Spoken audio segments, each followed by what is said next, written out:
안녕하세요. 정형외과 임강렬 원장입니다. 오늘은 어깨 통증의 원인 중에 비교적 흔히 보게 되는 석회성 힘줄염에 대해 설명을 드리겠습니다.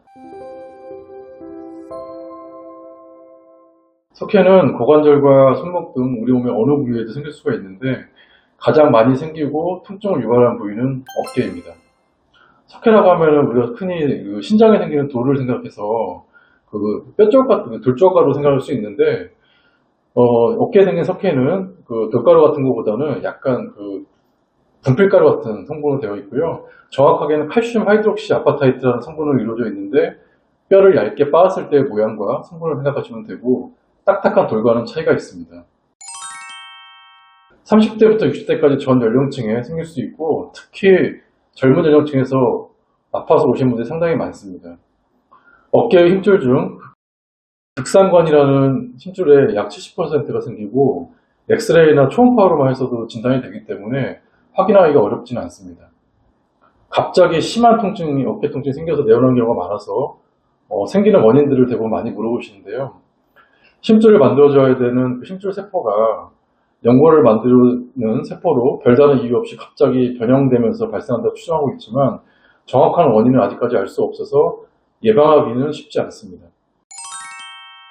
초기에 석회가 만들어질 때는 거의 통증이 없어서 우연히 엑스레이를 찍었을 때 발견되는 경우가 많습니다.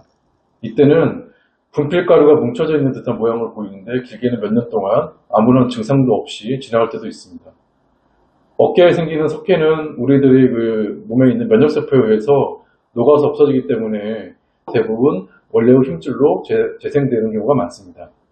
근데 문제는 석회가 녹을 때 염증 반응이 가장 강하게 일어나기 때문에 심한 통증은 이 시기에 경험을 하게 된다는 것입니다. 반대로 생각해보면 석회가 녹아서 없어질 때가 가장 통증이 심하니까 이 시기만 잘 넘기면 안전하게 치료가 끝난다는 것입니다. 석회가 있었던 부위가 원래의 힘줄로 대부분 재생이 되기 때문인데요. 석회로 인해 생기는 통증은 상당히 심하고 일상생활에 제한이 많아서 겁도 나고 빨리 없애야 하는 게 아닌가 하고 대부분들 생각하게 되는데 강제로 없애기 위해서 주사기로 찌르러서 터트린다든가 아니면 수술로 없앤다든가 하는 것을 많이 생각하시는데 석회의 대부분 녹아서 없어지니까 꼭 수술을 할 필요는 없다는 것을 꼭 기억하셔야 됩니다. 하지만 예외는 있습니다. 대부분의 석회가 녹아서 없어지지만 간혹 녹지 않고 수년 동안 아프고 오랫동안 일상생활 제한이 많으면 수술을 제거해야 되는 경우도 있고요. 석회가 힘줄을 뚫고 나오면서 힘줄 파열에 동반되어 있을 때는 힘줄을 봉합하는 수술을 해야 되기 때문에 수술을 하면서 석회를 같이 없애기도 합니다. 그리고 간혹 근육이나 뼈 쪽으로 석회가 퍼져서 우리가 마치 어깨에 감염이 된 것처럼 심한 통증을 느끼는 경우가 있는데 그런 경우도 응급으로 수술해서 빠르게 증상을 완화시키는 경우가 있습니다.